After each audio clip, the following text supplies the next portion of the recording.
ബാംഗ്ലൂരിൽ നിന്ന് അങ്ങനെ നമ്മൾ തിരിച്ച് തൃശ്ശൂർക്ക് പോവാണ് കേട്ടോ. 4:45-ൻ്റെ ട്രെയിനായിരുന്നു. ആ കഥയൊക്കെ ഞാൻ പറഞ്ഞല്ലോ. നല്ല ഓട്ടവും ചാട്ടമൊക്കെ കഴിഞ്ഞിട്ടാണ് ട്രെയിനിൽ കയറിയത്. ട്രെയിനിൽ കയറിയപ്പോൾ പിന്നെ സീറ്റൊക്കെ ചെറിയ കൺഫ്യൂഷനൊക്കെ ഉണ്ടായിരുന്നു. അങ്ങനെ എല്ലാം സെറ്റായി സീറ്റിൽ വന്നിരുന്നു. സൈഡ് വിൻഡോ അങ്ങനത്തെ സീറ്റായിരുന്നു കേട്ടോ. അപ്പോൾ അതിൻ്റെ മുകളിൽ ചേട്ടനും താഴെ ഞാനും അങ്ങനെയായിരുന്നു. അപ്പോൾ സത്യം പറഞ്ഞാൽ എനിക്കും കണ്ണനും കൂടെ ആ ഒരു ബർത്തിൽ കിടക്കാൻ പറ്റുന്നില്ല കേട്ടോ. ഞങ്ങൾ അവന് 3 വയസ്സുള്ളപ്പോഴാണ് ബാംഗ്ലൂർക്ക് പോയിട്ടുള്ളത്. അപ്പോൾ അന്ന് ഞങ്ങൾക്ക് വലിയ കുഴപ്പമില്ല. കാരണം ഞാനും ഇത്ര സൈസിലില്ല, കണ്ണനും ഈ സൈസില്ല. ഇപ്പം ഞങ്ങൾ രണ്ടാളും വളർന്നു പോയി, ഒരുപാട് അങ്ങ് വളർന്നു പോയി. അതുകൊണ്ട് തന്നെ ഞങ്ങൾക്ക് കിടക്കാൻ ഭയങ്കര ബുദ്ധിമുട്ടായിരുന്നു കേട്ടോ. കണ്ണനാണെങ്കിൽ വലിയ രാജാവായിട്ട് നെഞ്ചും വിരിച്ച് കിടക്കും. ഞാൻ പറഞ്ഞിട്ട് ചെക്കാൻ അങ്ങോട്ട് നീങ്ങിക്കിടക്ക് കുറച്ച്, എനിക്ക് കുറച്ച് സ്ഥലം എന്താണെന്നൊക്കെ പറഞ്ഞ് കണ്ണനെ തിക്കി ഞെരുക്കിയിട്ടൊക്കെയാണ് ഞാൻ കിടക്കുന്നത്.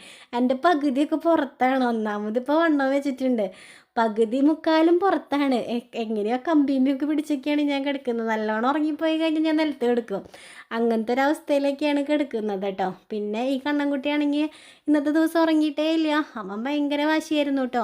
അവനൊരു 2 മണി വരെ ഉറങ്ങിയില്ല. ഇങ്ങനെ കളിച്ച് എന്നെ കുറേ തള്ളും, എൻ്റെ മുഖത്ത് മാന്തും, എൻ്റെ കുരക്കിൽ പിടിച്ചമക്കും, മുടി പിടിച്ച് വലിക്കും. ഈ വക അഭ്യാസങ്ങളൊക്കെ ആയിട്ട് ലാസ്റ്റ് ആൾക്ക് ഉറങ്ങണം എന്നായപ്പോൾ ആൾക്ക് ഉറങ്ങാൻ പറ്റണില്ല. പിന്നെ ആൾ ഭയങ്കര വാശിയായിട്ട് ഞങ്ങൾ ഇറങ്ങുന്ന സമയം ഒരു 2:45 ആയി, 2 മണിയൊക്കെ ആയപ്പോൾ ആൾ ഉറങ്ങിയിട്ടുണ്ട്. അപ്പോൾ തൊട്ട് പിന്നെ ഞാൻ എണീറ്റ് കൂത്തിരുന്നു. ഞാൻ വിചാരിച്ച് ഉറങ്ങുന്ന ഒരാളെങ്കിലും ഉറങ്ങട്ടെ. ഇനി ഞാനവിടെ കണ്ട 2 മണിയൊക്കെ ആയിട്ട് ആൾ ഉറങ്ങിയപ്പോൾ. അപ്പോൾ ഞാനും കൂടെ തിക്കിഞ്ഞെടുക്കാനായിട്ട് നിന്ന് കഴിഞ്ഞ് കഴിഞ്ഞാൽ അവനും ഉറങ്ങാൻ പറ്റില്ല, എനിക്കും ഉറങ്ങാൻ പറ്റില്ല. പിന്നെ ഞാൻ അവിടെ ഇങ്ങനെ ഫോണൊക്കെ നോക്കി ഇങ്ങനെ അവൻ്റെ അവിടെ കാലിൻ്റെ അവിടെ ഇങ്ങനെ ഇരുന്നു കേട്ടോ 2 മണി മുതൽക്ക്. അപ്പോൾ ഞാനൊരു 3/4 മണിക്കൂറെല്ലാം ഇരിക്കേണ്ടു എന്ന് വിചാരിച്ചു. 2:45 ആകുമ്പോൾ തൃശ്ശൂർ എത്തുമല്ലോ. പക്ഷെ 2:45 ആയപ്പോൾ എത്തിയില്ല കേട്ടോ. പിന്നെയും ഒരു അരമണിക്കൂറൊക്കെ കഴിഞ്ഞ് 3:15 ആയപ്പോഴാണ് ഞങ്ങൾ തൃശ്ശൂർ എത്തിയത്. ഞാനപ്പോൾ കറക്റ്റ് ട്രെയിൻ അവിടെ നിർത്തിയപ്പോഴാണ് കേട്ടോ കണ്ണൻകുട്ടീനെ എടുത്ത് തോളിലിട്ടത്.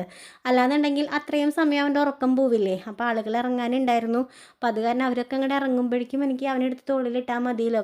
ചേട്ടനെ ആണെങ്കിൽ ഡോറിൻ്റെ അവിടെ സാധനങ്ങളൊക്കെ ആക്കിയിട്ട് അവിടെ നിർത്തിയിട്ടുണ്ടായിരുന്നു. പിന്നെ ആളൊക്കെ ഇറങ്ങുന്ന ഒരു സമയം എനിക്ക് കിട്ടില്ല കണ്ണനെടുത്ത് തോളിലിടാനായിട്ട്. എന്നിട്ട് ഞങ്ങൾ റെയിൽവേ സ്റ്റേഷനിൽ എത്തി തൃശ്ശൂർ. അവിടെ നിന്ന് ഊബർ വിളിച്ചിട്ട് വീട്ടിലേക്ക് വന്നു. അപ്പോൾ കണ്ണനിങ്ങനെ കണ്ണൊക്കെ തുറപ്പിച്ച് കിടക്കുന്നുണ്ട്. അപ്പോൾ ഞങ്ങൾ വന്ന് വേഗം കണ്ണനെ ഞാൻ ഡ്രസ്സും മാറ്റിച്ചില്ല.